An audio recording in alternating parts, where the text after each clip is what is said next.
Ngayong araw, ipapaliwanag natin ang isang pelikula na pinamagatang Happily. Nagsisimula ang kwento kay Janet, na umiinom ng gin bilog sa isang party. Habang nandoon, nagtagpo ang kanilang mga mata ni Tom, at nagsimula silang magtitigan. Matapos nito, sabay silang pumunta sa banyo at naghalikan. Doon nagsimula ang kanilang pag-iibigan. Maya-maya, may batang lalaki na nagngangalang Arthur na pumunta rin sa banyo, ngunit hindi lumalabas sina Tom at Janet. Kaya bumalik si Arthur sa party at sinabi kina Karen at Val, kailangan kong gumamit ng banyo pero may tao sa loob, at ang tagal na nilang hindi lumalabas. Sagot naman nina Karen at Val, sigurado kami sina Tom at Janet yan. Ganyan talaga sila, palagi nilang ginagawa yan. Tinanong ni Arthur kung bagong kasal ba ang dalawa. Sagot nila, hindi, 14 na taon na silang kasal. Ipinakilala ni Karen si Arthur sa dalawa, at sinabi niyang magkatrabaho sila ni Arthur. Pagkatapos noon, nagpaalam na sina Tom at Janet sa gitna ng party at umalis. Pagdating nila sa bahay, agad silang nag-round 2, sobrang saya nila sa isa't isa. Sa susunod na eksena, nanaginip si Janet, naglalakad siya mag-isa sa isang kagubatan at nakakita siya ng mga pulang upuan. Pagdilat niya, bumangon siya at naghanda para pumasok sa opisina. Habang nag-aayos, nag-message si Karen at nag-imbite sa kanya na mag-dinner mamayang gabi. Pagkatapos ng trabaho, pag-uwi ni Janet, nakita niyang nalinas na ang buong bahay, si Tom ang gumawa ng lahat. Dahil pagod si Janet, dinala siya ni Tom sa kwarto para mapahinga at doon muli silang nagpalakpakan habang nagkukwentuhan. Naalala nilang may dinner sila, kaya nagmadali silang magbihis at pumunta roon. Pagdating nila, nag-order ng pagkain ang lahat. Binigyan sila ni Karen at Val ng sobra na may pera. Paliwanag nila, dati ay may plano ang grupo na mag-book ng resort para sa weekend, pero konti lang ang available na kwarto para sa mga couple, at may isang bagong couple na rin nakasama, kaya ibinabalik na lang nila ang pera. Sabi ni Tom at Janet, okay lang na sa sofa sila matulog. Pero prangkahang sinabi ni Val at Karen ang totoong dahilan, na lahat ng ibang couples ay ayaw sa kanila. Hindi raw nila maintindihan kung paano nananatiling sobrang in love sina Tom at Janet kahit ang tagal na nilang kasal. Wala silang away, nagpapalakpakan sila kahit saan, at kahit sa dinner ay tila wala silang ibang mundo kundi ang isa't isa. Kaya walang gustong sumama sa kanila sa weekend getaway. Sagot ni Tom, mahal lang talaga namin ang isa't isa. Hindi lang kami mag-asawa, magkaibigan din kami. Pagkatapos nito, umalis na ang mag-asawa. Sa gabing iyon, muli na namang napanaginipan ni Janet ang mga pulang upuan. Kinaumagahan habang papasok siya sa opisina, may lalaking hamarang sa harap ng bahay nila. Pinakilala niya ang sarili bilang Goodman. Sabi niya, dito ako nagtatrabaho sa lungsod at may mahalaga akong kailangang pag-usapan sa inyo. Pinapasok nila si Goodman sa bahay. Habang nag-uusap sila, sinabi nito, bihira ang mga couple na katulad ninyo. Kaya ako nandito ay para lutasin ang problema. Ilang taon na kayong kasal pero ni minsan hindi kayo nag-aaway. Kapag nagkaalitan man, agad kayong nagpapatawaran. Nagpapalakpakan pa kayo ng 2 o 3 beses sa isang araw. Ang ganitong klase ng pagmamahalan ay hindi normal. Habang nagsasalita siya, binabanggit niya ang mga bagay tungkol sa kanila na wala ng ibang nakakaalam kundi sila lang dalawa. Gulat na gulat sina Tom at Janet. Tinanong nila si Goodman, ano ba talaga ang gusto mo? Ipinakita niya ang isang briefcase na may lamang 2 injection. Sabi niya, ito ay gamot. Kapag tinurok ninyo ito, magiging normal na kayong mag-asawa. Binigyan din sila ni Goodman ng isang blank check. Pwede ninyong isulat kahit anong halaga. Malawak ang koneksyon ko, at wala kayong ibang pagpipilian kundi tanggapin ito, dagdag pa niya. Biglang nagkakislapan ang mga ilaw sa bahay, at nakakaramdam ng kakaiba si Tom. Pumunta siya sa kusina para uminom ng tubig. Pero sa oras na iyon, nagalit si Janet at hinampas si Goodman ng isang bagay. Narinig ni Tom ang ingay at pagdating niya sa sala, nakita niyang wala na si Goodman. Sabi ni Tom kay Janet, hindi mo kasalanan yan. Pagkatapos nito, nagsimula silang maghanap sa kanilang laptops kung paano magtatapon ng labi. Pero naisip nila, baka mahuli sila dahil sa kanilang search history. Kaya agad nilang isinara ang laptop at sinira ito. Pagkatapos nito, pumunta sila sa aklatan para maghanap ng impormasyon kung paano makakaiwas na mahuli.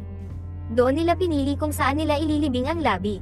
Dinala nila ang labi sa isang crematorium at nagsimulang maghukay. Pagkatapos may libing ang labi, agad silang umalis mula roon. Pag-uwi nila, pinag-usapan nila ang lahat ng nangyari. Nagtataka sila kung sino nga ba talaga ang lalaking iyon. Biglang tumunog ang telepono ni Janet. Sinagot niya ito at nagsimulang makipag-usap. Si Karen pala ang tumawag. Humihingi ng paumanhin sa nangyari kagabi, at iniimbitahan silang muli sa isang mansion para sa weekend couple trip. Para makaiwas sa atensyon, tinanggap nila ang imbitasyon at kinabukasan ay bumiyahe papunta roon. Dinala rin nila ang briefcase na dala ni Goodman. Habang nasa biyahe, sinabi ni Tom kay Janet na maaaring isang prank lang ang lahat, baka si Karen o ang iba nilang kaibigan ang may pagkana ng nangyari. Maaaring artista lang ang lalaking nasaktan nila, at ang buong insidente ay isang biro lang para lokohin sila. Pagdating nila sa mansion, isang lugar kung saan tanging mga mag-asawa lang ang pumupunta tuwing weekend, nakita nila agad na may nakaparadang sasakyan. Naisip nilang may nauna na sa kanila. Isang babae na nagngangalang Patricia ang sumalubong sa kanila. Siya pala ang nagayos ng lahat, at kasama rin niya ang kanyang asawa. Ipinakita ni Patricia ang buong mansion, napakalaki, maraming kwarto, may sariling sinehan, at may isang silid na puno ng mga armas. Paliwanag ni Patricia, mga display lang daw ang mga armas para mas maging kakaiba ang mansion. Habang kausap nila si Patricia, naramdaman ni Tom at Janet na baka hindi siya kasama sa prank. Samantala, ang asawa ni Patricia na si Donald ay nagsuswimming at nakikinig ng musika sa pool. Sinabi ni Janet kay Tom na subukan nitong kausapin si Donald para malaman kung kasabwat ba ito o hindi. Habang nangyayari ito, dumating ang dalawang babae na sina Ma at Carla, magkasintahan sila. Ipinakilala sila ni Patricia at pinatuloy sa mansion.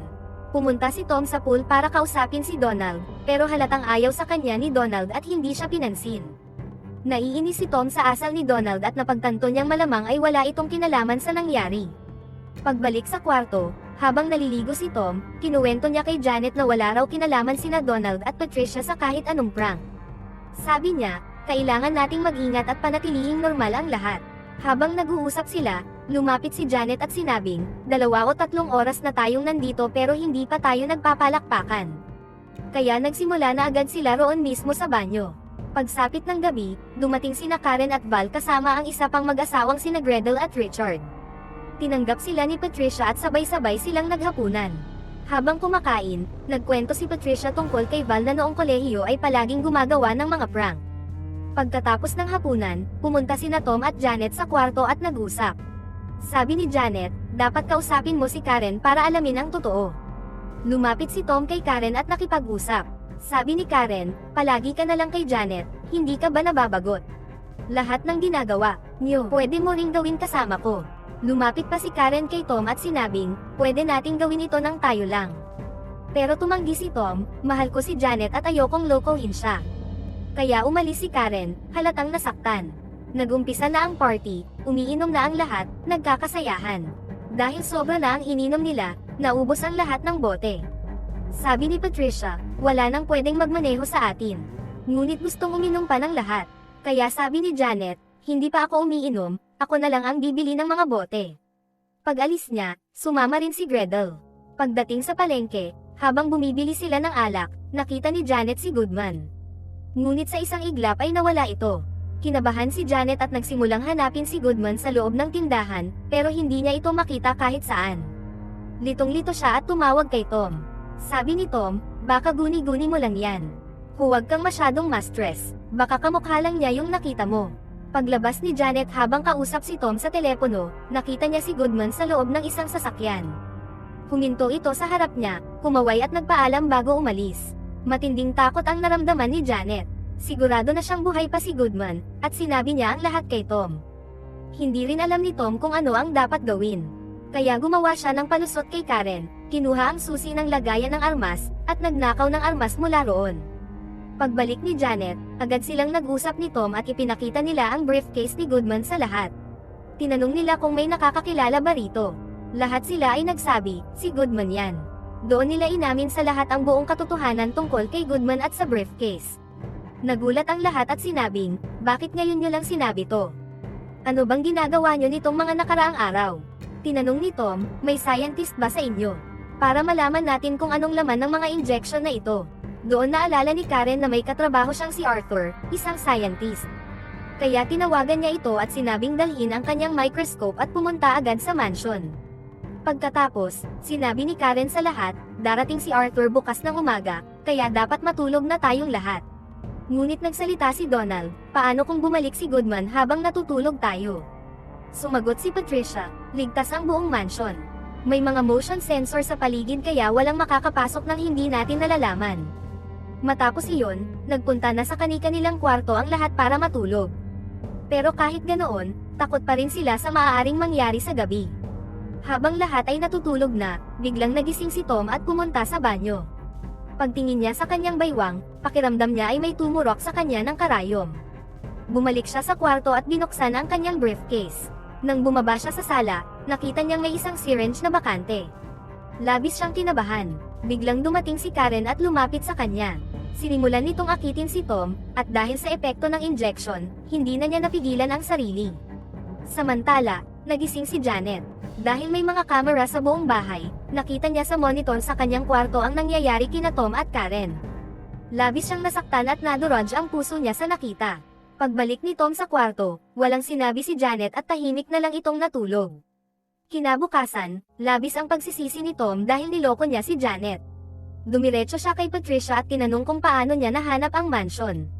Sa una, sabi ni Patricia, sa internet ko lang nakita. Pero dahil sa pangungulit ni Donald, sinabi niya ang totoo, na wala ng trabaho si Donald ilang linggo na ang nakakaraan. Kailangan namin ng murang matitirhan. May lalaki sa opisina ko na nagsabi na may mura raw siyang bahay. Doon kami nagsimulang tumira dito, at ngayong weekend, inimbito ko kayo para kumita ng kaunting pera. Ipinakita ni Janet ang litrato ni Goodman at tinanong, siya ba yung lalaki? Sagot ni Patricia, oo, siya nga. Agad nilang sinabi sa lahat na si Goodman ang may pakana ng lahat. May mga kamera siya sa buong mansion, kaya nakikita niya tayo sa bawat galaw. Sabi ni Tom, kailangan na nating umalis dito agad. Agad silang lumabas at nagtangkang ilabas ang mga sasakyan. Pero pagdating nila sa gate, nakita nilang sarado ito at may automatic locking system. Nag-alala ang lahat, sinubukang hawakan ni Donald ang gate, pero nakuryente siya at bumagsak. Napagtanto nilang ang buong compound ay may electrical shock system, kaya mas lalo silang natakot. Sa galit, inilabas ni Tom ang armas, pero walang silbi ito, kanino siya magpapaputok. Biglang nagring ang mga cellphone ng lahat. Nang tingnan nila, may mensaheng nakalagay, bumalik kayo sa loob. Malapit nang matapos ang lahat. Habang bumabalik si Janet sa loob, napansin niyang may mga pulang upo ang gaya ng nakikita niya sa kanyang panaginip. Isa-isa silang naupo at nagtanong-tanong kung anong mangyayari. Isang boses ang narinig, sabihin ninyo ang inyong mga sikreto sa isa't isa. Pagkatapos nito, makakaalis na kayo. Unang nagsalita si Janet, oo, kagabi, nakipagpalakpakan si Karen sa asawa kong si Tom. Sabi ni Tom, tinurukan ako ni Karen habang natutulog ako, kaya nangyari yun. Sagot ni Karen, tinurukan ko nga siya, pero wala nang laman ang injection. Tinapon ko muna ang kemikal. Wala yun, gusto ko lang malito si Tom. Labis itong ikinasama ng loob ni Janet, habang si Tom ay labis ang kahihiyan. Ngayon, sinabi ni Val kay Karen, alam ko nang niloloko mo ako, pero hindi ko inakalang magagawa mo to sa akin. Sumagot si Karen, wala kang karapatang magsalita. 12 taon ka nang may relasyon sa assistant mo. At ang pinakatinatago mong sikreto, isa kang bakla, at lalaki ang assistant mo. Tinanong ni Karen, sino sa inyo ang may alam tungkol kay Val? Lahat sila ay nagtaas ng kamay. Pagkatapos, umamin si Patricia, tinawag ko lang si Tom at Janet dito para kumita ng pera. Sunod na nagsalita si Gretel, ang asawa ko ay palaging nananakit sa akin. Wala pang araw na lumipas na hindi niya ako pinahirapan. Dahil sa takot at kahihiyan, isa-isa nang umamin ang lahat ng kanilang mga sikreto sa kani-kanilang partners. Pagkatapos nito, tumayo si Tom at sumigaw, narinig mo na ang gusto mong marinig, Goodman. Kung tapos ka na, hayaan mo na kaming umalis. Sumagot si Goodman, pwede na kayong umalis. Ang totoo, gusto lang ni Goodman na sirain ang tiwala ng bawat isa. Ayon sa kwento, si Goodman ay hindi ordinaryong tao. Siya ay may supernatural na kapangyarihan, kaya kahit nawala na siya, nagbalik pa rin siya at walang sino man ang makakapatay sa kanya. Matapos magtagumpay sa kanyang layunin, pinakawalan niya ang lahat. Ngunit nang nakaalis na ang lahat, naiwan sina Tom at Janet. Doon biglang lumitaw si Goodman sa likuran nila. Galit na galit si Janet. Sinabi niya, hindi namin alam kung anghel ka o demonyo, o kung ano ka man, pero masama kang nilalang. Sagot ni Goodman, kung gusto niyong i-cash ang tseke, pwede pa. Pinunit ni Tom ang tseke sa harapan niya. Pagkatapos, umalis na silang dalawa.